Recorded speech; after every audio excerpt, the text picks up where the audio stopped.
7, 6, 5, 4, 3, 2, 1. Assalamualaikum warahmatullahi wabarakatuh. Salam sehat untuk kita semua. Semoga dalam berbagai kesempatan kita masih diizinkan untuk berkomunikasi ya. Izinkan Bu Titis pada kesempatan kali ini akan membuat video pembelajaran untuk mata pelajaran simulasi dan komunikasi digital dalam materi pokok komunikasi sinkron dan asinkron dalam jaringan. Ya, ini nanti materinya akan Bu Titis peruntukkan untuk kelas 10 di SMK PN 2 Purworejo. Ya. Sebelum kita masuk ke komunikasi sinkron dan asinkron, anak-anakku semua harusnya mengetahui apa itu konsep dari komunikasi. Ya. Apa itu komunikasi? Ya. Jadi komunikasi adalah proses penyampaian pikiran atau perasaan oleh seseorang kepada orang lain dengan menggunakan lambang-lambang yang bermakna bagi kedua pihak. Dalam situasi yang tertentu, komunikasi menggunakan media tertentu untuk mengubah sikap atau tingkah laku seseorang atau sejumlah orang sehingga ada efek tertentu yang diharapkan. Nah, jadi komunikasi ini diharapkan nanti adalah sebuah proses penyampaian pikiran atau perasaan. Sesuatu yang tidak disampaikan lewat komunikasi, orang tidak akan mengerti. Misalkan maksud kamu ingin orang melakukan sesuatu hal seperti yang kamu inginkan, tetapi kamu hanya diam saja, maka orang yang kamu harapkan untuk melakukan itu tidak akan mungkin memahami itu kalau kamu tidak berkomunikasi. Maka dari itu, komunikasi itu adalah proses penyampaian pikiran atau perasaan oleh seseorang kepada orang lain. Itu disebut dengan komunikasi. Kemudian selanjutnya, konsep komunikasi. Konsep komunikasi adalah komunikasi bisa terjadi jika ada pemberi informasi dan penerima informasi. Jadi konsep kita berkomunikasi, ada yang memberi komunikasi dan ada yang menerima komunikasi. Kalau kita katakan dalam bahasa kesehariannya, bahasa kalian, bahasa anak-anak milenial, bilangnya adalah seperti lo ngomong, gua ngerti gitu. Jadi itu lebih akan mudah dipahami. Jadi kalau kamu ngomong, kita ngomong, dia belum ngerti, berarti itu konsep komunikasinya belum tercapai. Ya, konsep komunikasi berarti komunikasi bisa terjadi jika ada pemberi informasi dan penerima informasi. Capaiannya adalah ketika yang diajak berbicara itu mendapatkan informasi baru. Kemudian selanjutnya, nah kita sudah masuk di komunikasi dalam jaringan. Daring itu dalam jaringan ya, itu Bu Titi singkat. Adalah berkomunikasi di mana penyampaian dan penerimaan pesan dilakukan dengan atau melalui jaringan internet. Jadi komunikasi yang awalnya kalian lakukan secara bertemu fisik atau tatap muka langsung, itu bisa kita alihkan menjadi komunikasi dalam jaringan. Caranya adalah berkomunikasi lewat jaringan internet, seperti kalian melakukan chatting di WhatsApp, kemudian seperti kalian berkirim pesan di email, atau seperti kalian bermedia sosial di Instagram atau Facebook. Itu bisa dikategorikan dalam komunikasi daring. Intinya komunikasi daring adalah semua kegiatan berkomunikasi yang kalian lakukan lewat jaringan internet. Ya, jadi kalau semuanya sudah kalian lakukan lewat jaringan internet, entah itu berkirim pesan, kemudian panggilan, atau kalau misalkan di jejaring sosial kalian update status dan berkomen pada status orang, itu sudah termasuk dalam kategori komunikasi dalam jaringan. Itu ya. Kemudian yang selanjutnya, nah di sini ada kelebihan komunikasi daring. Yang pertama, dapat dilakukan kapan saja dan di mana saja. Nah, komunikasi dalam jaringan itu bisa dilakukan di mana saja dan kapan saja. Ketika kamu dalam keadaan darurat atau kamu sedang posisinya tidak memungkinkan untuk berkomunikasi dengan orang yang kamu inginkan ada, itu kamu bisa melakukan komunikasi. Misalkan waktunya sudah malam, nggak mungkin kamu malam kemudian bertamu ke rumah orang. Nah, kamu bisa melakukan komunikasi lewat pesan WhatsApp ataupun telepon misalkan. Nah, itu kan tidak dipengaruhi waktu ya, kapan saja bisa, kemudian di mana saja. Kamu misalkan ingin berkomunikasi dengan temanmu yang di luar kota. Nah, itu kan terhalang jarak ya. Nah, kamu itu bisa menggunakan atau memanfaatkan komunikasi dalam jaringan. Kamu tidak harus datang ke tempat temanmu. Kamu cukup dengan telepon atau berkirim pesan di email itu sudah bisa mewakili kamu sebagai pemberi informasi. Kemudian efisiensi biaya. Tadi misalkan kamu ingin berkomunikasi dengan temanmu yang kamu misalkan tinggal di Pulau Jawa, kemudian temanmu tinggalnya di Jakarta. Kamu mau berkomunikasi dengan temanmu itu untuk efisiensi biaya. Kalau kamu ke Jakarta kan tidak cukup biaya, misalkan kita taruhlah kita 500.000 misalkan untuk tiket dan sebagainya, akomodasi untuk yang lain-lain. Tapi kalau misalkan dengan komunikasi dalam jaringan, kamu cukup beli paket kuota yang harganya bisa dijangkau ya. Nah, itu yang dimaksud dengan efisiensi biaya. Kemudian efisiensi waktu. Di sini dijelaskan komunikasi dapat dilakukan dengan cara cepat tanpa harus membuang waktu dengan melakukan perjalanan. Nah, ini juga termasuk dalam efisiensi waktu. Bayangkan, kalau kamu butuh darurat, misalkan saat ini kamu harus mengambil keputusan dengan pertimbangan pihak kedua, tetapi posisinya pihak kedua itu jauh. Sedangkan kamu harus mengambil keputusan saat ini juga. Nah, kalau kamu melakukan perjalanan, berapa waktu yang kamu butuhkan untuk bertemu dengan dia? Nah, maka dengan komunikasi dalam jaringan ini mendapatkan kelebihan, kamu bisa juga langsung berkomunikasi pada saat itu tanpa membuang waktu. Itu yang dimaksud dengan efisiensi waktu. Kemudian yang berikutnya terintegrasi dengan layanan TIK lainnya. Nah, sambil melakukan komunikasi daring, Anda dapat memanfaatkan layanan TIK untuk mendukung pelaksanaan dan kelengkapan komunikasi tersebut. Nah, di sini contohnya layanan dapat digunakan seperti berbagi layar, presentasi, dan dokumen. Nah, ini misalkan kalau komunikasi yang berbagi layar itu nanti kalian bisa gunakan ada di Google Meet. Kita akan coba Google Meet pada pertemuan daring kita ya. Kemudian presentasi itu kita bisa gunakan Google Slide ada. Kemudian kalau dokumen biasa yang kita gunakan adalah Office 2010 atau 2007 ya. Kemudian meningkatkan intensitas berkomunikasi. Nah, ini yang juga penting ya. Meningkatkan intensitas berkomunikasi. Ini biasanya ada tipe orang yang kalau berbicara tatap muka langsung dia malu atau kurang pede gitu ya. Nah, tetapi banyak kita temui anak yang dalam kehidupan kesehariannya terlihat pendiam, tetapi ketika sudah ada di media sosial misalkan, dia menjadi anak yang aktif dalam status, kemudian berpendapat, berkomentar pada kolom komentar pada status orang, dia terlihat lebih aktif. Jadi dia lebih intens komunikasinya daripada jika harus bertatap muka langsung. Kemudian meningkatkan partisipasi. Nah, kalau meningkatkan partisipasi itu misalkan kalian diajak berdiskusi oleh teman yang rumahnya jauh. Nggak mungkin kalian misalkan kalian terkendala, nggak ada motor, nggak ada transport, itu misalkan.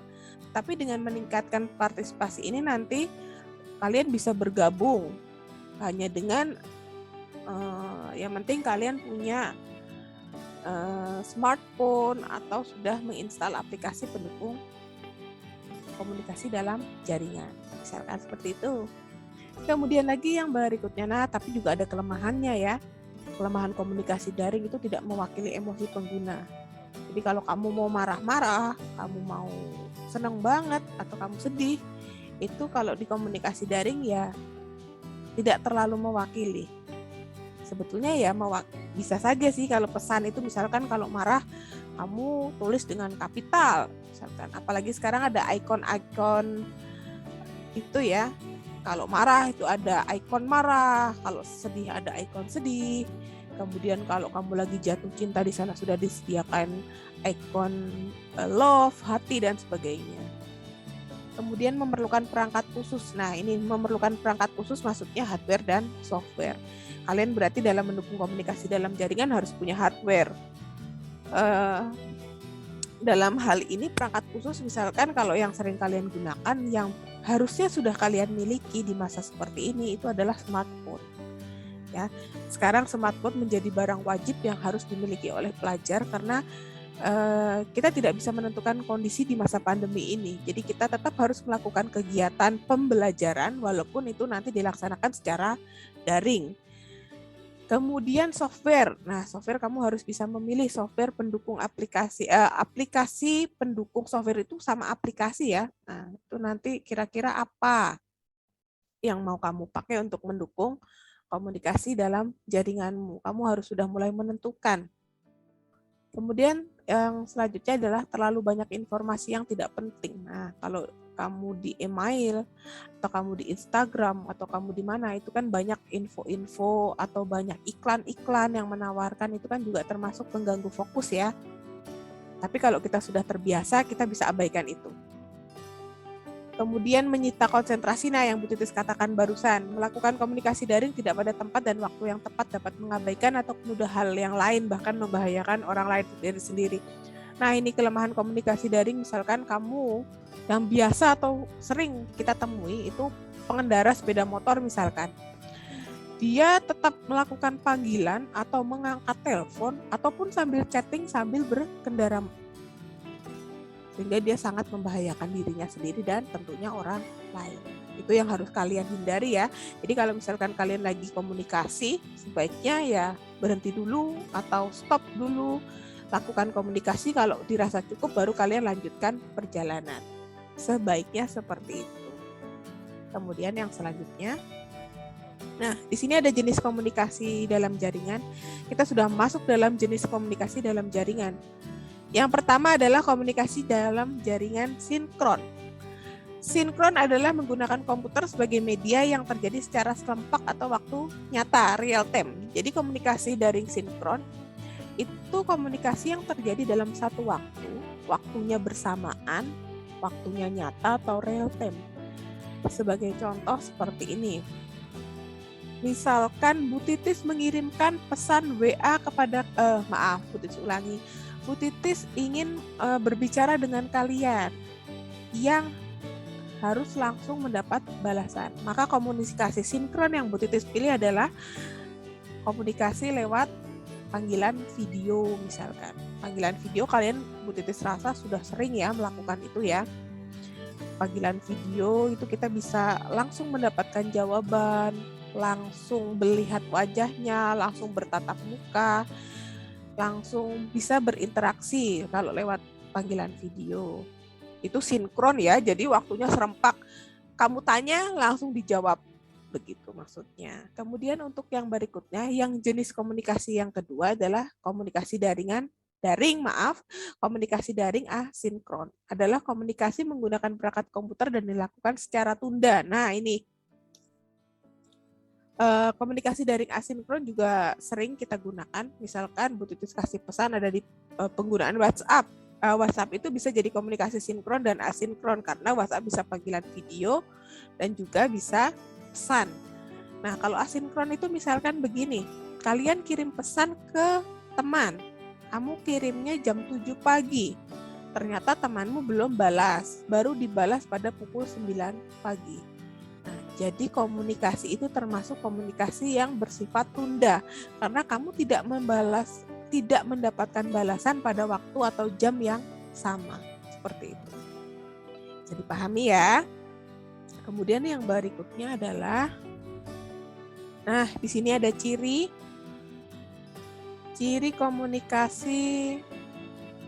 Maaf udah ulangi. Nah di sini ada ciri komunikasi dalam jaringan. Tadi ada jenisnya ada 2 ya.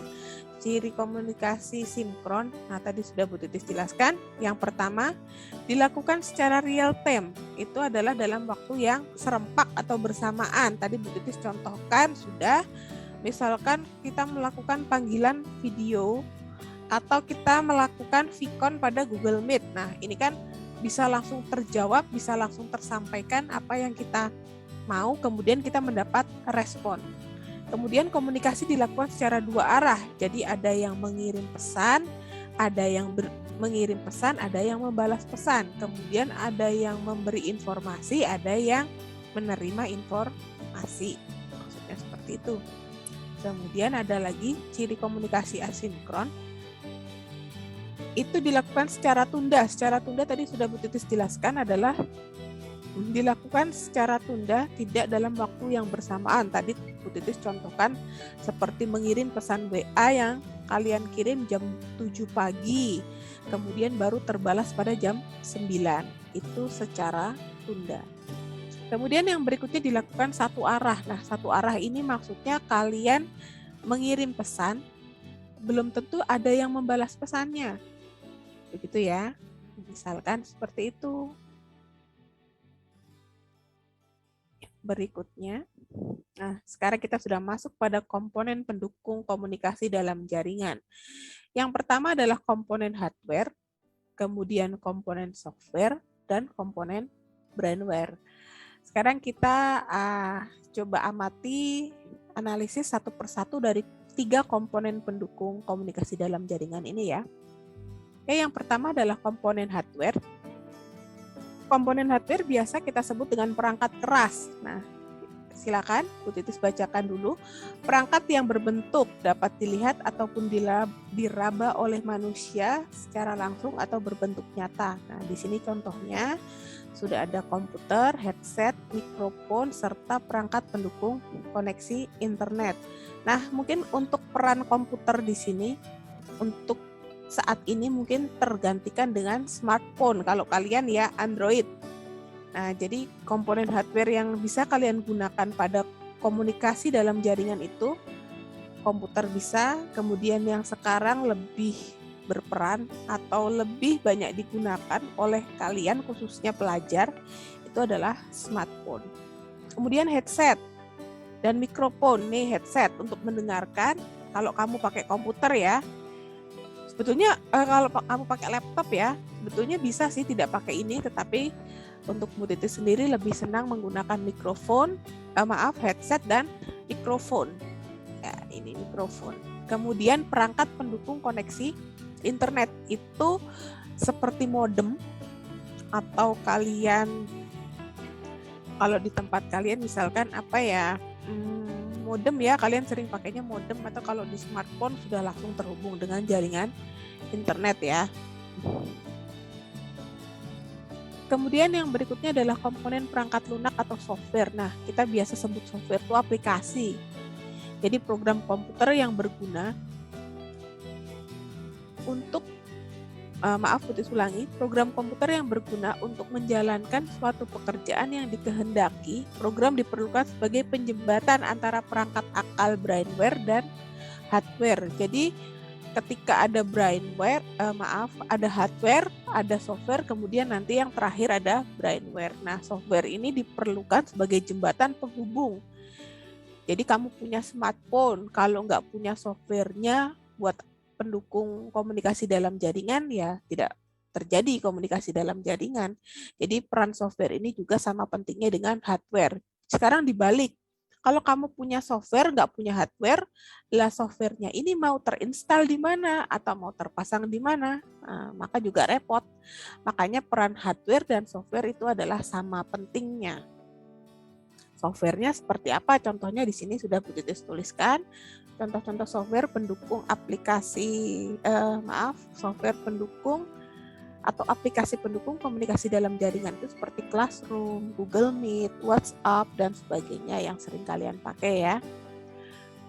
Kemudian yang berikutnya, yang terakhir komponennya ada brainware. Brainware itu adalah perangkat nalar atau akal. Nah, ini sepertinya ini manusia. Ini adalah manusia yang mengoperasikan brainware dan hardware. Jadi manusia ini nanti perannya di sini sebagai brainware.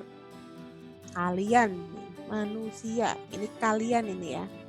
Yang berperan sebagai brainware itu adalah manusia. Jadi manusia yang akan mengoperasikan aplikasi dan hardware nantinya. Udah ya, bisa dipahami, akan Bu Titis lanjutkan berikutnya.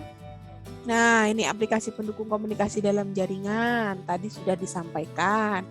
Ini lebih dispesifikasikan pada komunikasi sinkron dan asinkron apa saja. Ini Bu Titis cukup contohkan satu untuk kalian bisa membayangkan. Untuk aplikasi yang lain, kalian bisa menggali informasi secara mandiri lewat internet, membaca buku atau artikel-artikel sumber belajar ya. Sini Bu Titis contohkan untuk aplikasi pendukung komunikasi sinkron itu seperti Google Meet. Google Meet kita sudah melakukan ya. Google Meet itu kita bisa bertatap muka langsung, berinteraksi secara langsung. Bu Titis bertanya dan kamu menjawab pada waktu yang bersamaan. Nah, itu Google Meet. Kenapa disebut sinkron? Karena waktunya bersamaan. Kita berada dalam ruang meeting, ruang kelas dalam satu waktu. Kemudian yang berikutnya adalah aplikasi pendukung komunikasi asinkron. Bu Titis contohkan sebagai Classroom. Nah, Classroom itu kalian misalkan Bu Titis melakukan penugasan jam 7 pagi karena memang kita pelajarannya jadwalnya jam 7 pagi misalkan.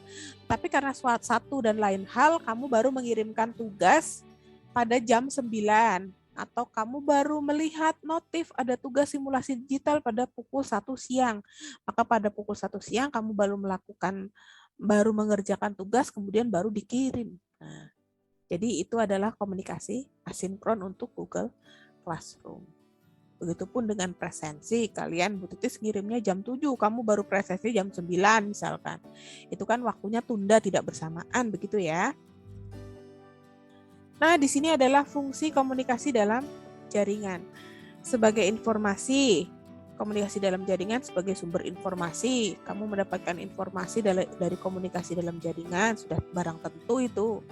Kemudian sebagai kendali, komunikasi bertindak untuk mengendalikan perilaku anggota dalam beberapa cara. Misalkan, yang tadinya orang mau marah, misalkan dengan komunikasi kamu menjelaskan duduk perkaranya, kemudian kamu menasehati, itu kan mengendalikan orang untuk melakukan hal-hal yang tidak seharusnya mereka lakukan, umpamanya seperti itu sebagai contoh. Kemudian sebagai motivasi, nah ini sebagai motivasi kita sering mendengar ya komunikasi orang yang menasihati.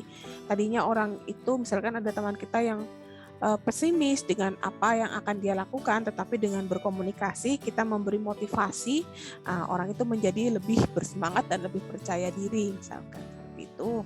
Kemudian sebagai pengungkap emosi, nah ini komunikasi sering kita gunakan sebagai pengungkap emosi seperti berteriak, kemudian marah, kemudian rasa bahagia, itu kita sering mengungkapkannya dalam komunikasi dalam jaringan bisa. Kemudian yang berikutnya, nah ini setelah kita memilih aplikasi pendukung pada pertemuan yang lalu dan mengetahui fungsi dari komunikasi dalam jaringan, maka selanjutnya kita akan menggunakan fitur-fitur pada aplikasi pendukung komunikasi dalam jaringan. Yaitu kita pilih, Bu Titis akan fokuskan di 3 ini karena ini nanti yang akan kita gunakan selama pembelajaran dalam jaringan, yaitu email. Fitur email apa aja sih yang sering digunakan, kemudian fitur Google Meet juga apa aja sih yang sering digunakan, kemudian yang terakhir adalah penugasan yang biasa kita lakukan adalah di Classroom. Nanti kita coba lihat fitur-fiturnya apa saja ya. Nah ini pada email fiturnya. Jadi kalian bisa baca lagi, nanti bisa ditonton ulang video ini. Apa saja fitur-fiturnya, ini tidak Bu Titis cantumkan semua, ini hanya fitur-fitur yang sering digunakan atau seperti wajib digunakan saat kita menggunakan email. Yang pertama adalah Compose. Compose adalah fitur yang kita gunakan saat kita akan mengirim dokumen. Nanti di dalam Compose kamu memasukkan subjek, kemudian memasukkan file apa yang akan kamu kirim, kemudian memasukkan nama email, tujuan di mana pesan itu mau kamu kirim. Compose. Kemudian Inbox. Inbox adalah fitur yang digunakan untuk menampung semua kotak masuk yang dikirim orang ke kamu. Itu semua masuknya inbox ya, kalau di email sama. Kemudian Staret, tempat atau pesan atau file dokumen yang bertanda khusus agar mudah ditemukan. Nah ini biasanya kalau kita mau menyimpan atau menandai pesan-pesan yang penting, itu nanti kita pakainya fitur start thread. Kemudian yang berikutnya adalah send mail. Send email adalah berisi dokumen yang sudah terkirim. Jadi kalau kamu mau nyari dokumen yang sudah terkirim itu kamu bisa lihat di send mail. Kemudian di draft adalah dokumen yang belum dikirim. Kamu sudah merancang pesan tapi kamu belum kirim. Nah, itu bisa kamu simpan di draft. Kemudian yang berikutnya ada important itu file dokumen penting yang masuk ke email kita. Nah, itu nanti bisa digunakan juga. Tapi ini tidak terlalu sering ya. Yang sering berikutnya itu adalah chat. Tempat kita untuk mengirim pesan obrolan ada di fitur pada email. Kemudian yang berikutnya adalah trust. Tempat berbagi macam file atau dokumen yang tidak penting atau kamu sudah pernah hapus dokumen itu semua akan masuk di trust. Oke, fitur email yang Bu Titis tampilkan cukup hanya ini. Kalian bisa menggali informasi lagi di artikel atau mungkin kalian boleh melihat tayangan video dimanapun yang menuju pada atau merujuk pada fitur pada email ya. Jadi kalian harus mengembangkan sendiri apa materi yang sudah Bu Titis sampaikan. Kalian boleh kembangkan lagi, menggali informasi sebanyak-banyaknya untuk materi-materi yang clue-nya sudah Bu Titis berikan. Kemudian fitur pada Google Meet. Nah, Google Meet itu bisa bergabung pada sebuah meeting baik melalui aplikasi Android atau web browser. Nah, jadi fitur Google Meet itu banyak ya. Kita bisa share screen. Share screen itu membagikan informasi yang ada di laptop atau Android kita untuk dibaca oleh orang yang bergabung pada meeting tersebut. Itu share screen. Kemudian terintegrasi dengan Google Calendar. Nah, semua Google Meet ini terintegrasi dengan Google Calendar, kemudian apalagi Google Slide, dan masih banyak lagi ya. Nah, sama seperti di email, untuk Google Meet juga masih ada fitur chatting. Fitur chatting itu kamu bisa chatting satu persatu orang yang tergabung di dalam meeting tersebut, atau kamu mau chattingmu itu bisa dibaca oleh semua orang yang tergabung dalam meeting tersebut. Di sana ada pengaturannya. Kalian boleh coba membuat meeting sendiri, kalian sebagai hostnya. Kemudian kalian bisa lihat di sana pengaturannya, banyak sekali, dicoba-coba sendiri. Atau kalian bisa melihat video tutorial yang sudah Bu Titis bagikan, atau bisa secara bebas mencari di YouTube. Gitu ya. Kemudian host ini dalam fitur Google Meet mempunyai akses secara penuh, di mana dia bisa mengizinkan atau menolak pengguna untuk masuk ke meeting. Bahkan sampai dia untuk host ini bisa mute atau membuat speaker, mikrofon anggota yang tergabung dalam Meet itu mute. Pengaturannya mute atau tidak bisa bersuara. Kemudian yang paling penting adalah Google Meet memiliki kenyamanan yang terjamin. Kalian harus coba, harus rasakan bagaimana kenyamanan itu pada Google Meet. Kita akan melakukan Google Meet pada setiap sesi pembelajaran kita ya.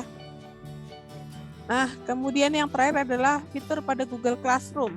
Nih, kamu sering gunakan. Jelas membuat tugas kamu sudah lakukan. Membuat pengumuman ini biasanya karena kamu ada di kelas mapel, itu biasanya yang membuat pengumuman itu guru ya. Melihat materi, kamu bisa melakukan ini. Ketika guru sudah upload materi, kamu bisa dengan leluasa melihat materi. Kemudian berinteraksi dengan guru, di sana juga ada fitur yang digunakan untuk berintegrasi dengan guru. Entah itu chat, atau berkomunikasi lewat kolom tugas. Oke, materi kita pada pagi hari ini sampai dengan fitur-fitur ya. Bu Titis rasa ini materi ini bisa dikembangkan lebih luas lagi. Kalian bisa menggali informasi lebih dalam lagi terkait dengan komunikasi sinkron dan asinkron. Kemudian kalian harus mulai menentukan device apa yang akan kalian gunakan dalam pembelajaran kali ini. pembelajaran komunikasi, khususnya komunikasi dalam jaringan untuk sinkron dan asinkron.